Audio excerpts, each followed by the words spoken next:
Hey guys, I hope आप लोग सब ठीक होंगे। तो हम कर रहे थे यूके टेट की तैयारी, जिसमें हमने 10 वीडियो ऑलरेडी कर लिया है। तो आज है डे 11 और हम करेंगे इसी तरह से साइंस के 15 क्वेश्चन डेली। अभी टाइम कहें तो बहुत है और वैसे कहें तो बहुत कम है, क्योंकि 13 सितंबर को पेपर होना है, 30 को। तो अभी से लग जाओ, क्योंकि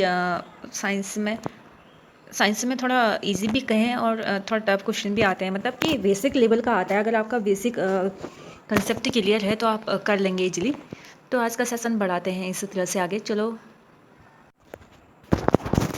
तो आज की सीरीज स्टार्ट करते हैं। आज का पहला क्वेश्चन है, प्रकाश संश्लेषण में कौन सा प्रकाश कम प्रभावी होता है?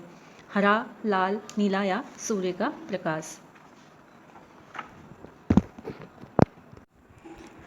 तो जो प्रकाश संश्लेषण में सबसे कम प्रभावी कलर होता है, रंग होता है, वो प्रकाश होता है, वो होता है हरा प्रकाश।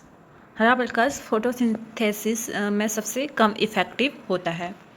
क्वेश्चन नंबर सेकंड है, पौधों के लिए प्राथमिक पोषक तत्वों के रूप में ज्ञात तत्व कौन से हैं? नाइट्रोजन, फास्फोरस और पोटेशियम, नाइट्रोजन, ऑक्सीजन और सिलिकॉन, नाइट्रोजन, पोटेशियम और बोरॉन या नाइट्रोजन, फास्फोरस और सिलिकॉन। तो जो पौधों के लिए प्राथमिक पोषक तत्वों प्राथमिक पोषक तत्व हैं, वो हैं नाइट्रोजन, फास्फोरस और पोटेशियम। नाइट्रोजन, फास्फोरस और पोटेशियम। थर्ड क्वेश्चन है, दूध का श्वेत रंग किसकी उपस्थिति के कारण होता है? लैक्टोज, एल्बुमिन, ग्लोबिन या कैसीन? जो दूध का श्वेत रंग होता है वो किसके कारण होता है? तो जो दूध का श्वेत रंग होता है वो दूध में उपस्थित कैसीन की उपस्थिति के कारण इसका रंग होता है, वो क्या होता है? सफ़ेद होता है। क्वेश्चन नंबर 4 की ओर बढ़ेंगे। झींगा नामक रोग किस तत्व की कमी के कारण होता है? जिंक, कैल्शियम, आयोडीन या क्लोरीन? आप लोगों ने देखा होगा कि जो कभी कभी किसी के गर्दन में या फिर गाल में आपने देखा होगा कि कुछ पोर्शन उभर जाता है और गोल गोल गोल हो जाता है, तो वो क्या होता है? घेंगा नामक बीमारी होती है। तो किसकी कमी के कारण होता है? वो होता है आयोडीन की कमी के कारण। क्वेश्चन नंबर 5 है, मछली से प्राप्त होने वाला कार्ड लीवर तेल किस विटामिन से समृद्ध होता है? मतलब कि उसमें कौन सा विटामिन पाया जाता है? ई, डी, सी या बी? तो जो कार्ड लीवर ऑयल होता है उसमें विटामिन डी की भरपूर मात्रा पाई जाती है, विटामिन डी की।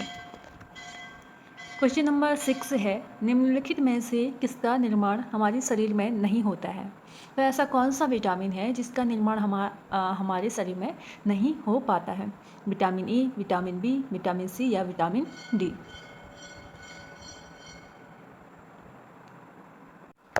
तो जो विटामिन ए है उसका निर्माण हमारे शरीर में नहीं हो पाता है, विटामिन ए।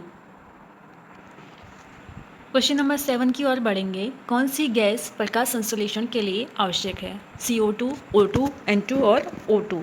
CO carbon monoxide. पहला ऑप्शन है कार्बन डाइऑक्साइड, दूसरा है ऑक्सीजन, तीसरा है नाइट्रोजन या चौथा कार्बन मोनोऑक्साइड। तो जो फोटोसिंथेसिस के लिए सबसे इम्पॉर्टेंट गैस होती है वो होती है CO2, क्योंकि जब भी फोटोसिंथेसिस होता है तो CO2 को वो अब्जॉर्व कर लेते हैं और O2 को बाहर छोड़ देते हैं। तो क्या होता है? CO2 की आवश्यकता होती है। क्वेश्चन नंबर है 8, वह खाद्य पदार्थ जो एथलीट को तत्काल ऊर्जा प्रदान करता है? ग्लूकोज, मक्खन, प्रोटीन या विटामिन? तो जो सडनली एनर्जी प्रोवाइड करता है वो होता है ग्लूकोज। क्या होता है? ग्लूकोज। क्वेश्चन नंबर 9 है, पेलेग्रा किस विटामिन की कमी से होता है? Vitamin A, vitamin B, vitamin B3 या विटामिन सी? तो जो पेलेग्रा रोग होता है वो विटामिन B3 की कमी से होता है, विटामिन B3। क्वेश्चन नंबर 10 है, शरीर के अंदर लौह तत्व की कमी से होता है? वर्णांधता, रतौंधी, रक्तहीनता या तपेदिक? जब शरीर में लौह तत्व की कमी हो जाती है तो उसमें क्या होता है? उसमें रक्तहीनता हो जाती है। क्वेश्चन नंबर 11 है, निम्नलिखित में से कौन विटामिन ई का सबसे अच्छा स्रोत है? ताज़ी सब्जियां, अंडे का पीला भाग, मांस या घी? तो जो विटामिन ई का सबसे अच्छा स्रोत होता है वो क्या होता है? ताज़ी सब्जियां। ताज़ी सब्जियां। क्वेश्चन नंबर 12 की ओर बढ़ते हैं। बौने पौधों को किसके अनुप्रयोग से लंबा किया जा सकता है? जिब्रेलिन, ऑक्सिन, साइटोसिन या साइटोकाइनिन या डोर्मिन? तो क्या होता है, जो बौने पौधे होते हैं उनमें ऐसा कौन सा रसायन प्रयोग किया जाता है कि वो बड़े हो लंबे हो जाते हैं या फिर उनके हाइट में परिवर्तन आने लगता है? तो वो होता है साइटोकाइनिन। साइटोकाइनिन होता है। अगर कोई भी बौने पौधे हैं आपके आसपास तो उसमें क्या करना, साइटोकाइनिन छिड़क देना, तो उनका क्या हो जाएगा, उनकी हाइट बढ़ जाएगी। तो क्वेश्चन नंबर 13 है, टोकोफेरोल किसका नाम है? Vitamin D, vitamin B, vitamin A या विटामिन ई?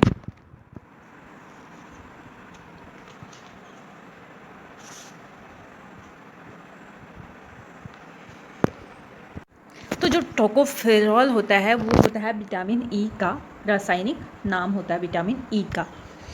ऐसे ही हम देखें कि विटामिन डी का रासायनिक नाम क्या है, तो विटामिन डी का रासायनिक नाम होता है कैल्सीफेरॉल। कैल्सीफेरॉल। आप इनको भी बीच बीच में नोट कर लेना क्योंकि ये बहुत इम्पोर्टेंट पॉइंट है। और विटामिन बी का जो नाम होता है वो होता है, विटामिन बी के बहुत सारे नाम हैं क्योंकि विटामिन बी जो होता है vitamin B1, vitamin B2, B3, B5, B6, B7, B9, B12 होता है, तो इनके अलग अलग नाम हैं, वो फिर कभी देखेंगे। और विटामिन ए का जो रासायनिक नाम होता है वो होता है रेटिनॉल।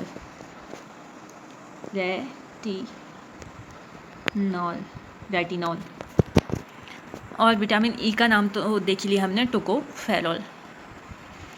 क्वेश्चन नंबर 14 की ओर बढ़ते हैं।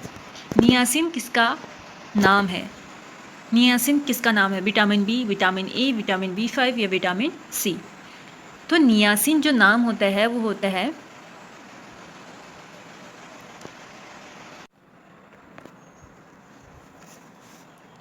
तो जो नियासिन होता है वो होता है विटामिन B3 का नाम। B3 को क्या बोलते हैं? विटामिन B3 को, इसको B3 कर लेना। विटामिन B3 को नियासिन भी बोलते हैं और इसको निकोटिनिक एसिड भी बोलते हैं। इसके दो नाम हैं, आप इसको नोट कर लीजिएगा। इसको निकोटिनिक एसिड भी बोलते हैं और नियासिन भी बोलते हैं। क्वेश्चन नंबर 15 और आज का लास्ट क्वेश्चन है, कॉलीकैल्सीफेरॉल रासायनिक यौगिक का सामान्य नाम है। जो कॉलीकैल्सीफेरॉल होता है वो किसका सामान्य नाम होता है? Vitamin B, vitamin D, vitamin A या विटामिन ई? तो जो कॉलीकैल्सीफेरॉल नाम होता है वो होता है विटामिन डी का। तो आज के लिए इतने क्वेश्चन हो गए, 15 क्वेश्चन आज के लिए बस इतना ही। तो अगर आपको सेशन पसंद आ रहा होगा तो लाइक, शेयर एंड सब्सक्राइब जरूर कीजिएगा। Thank you for watching.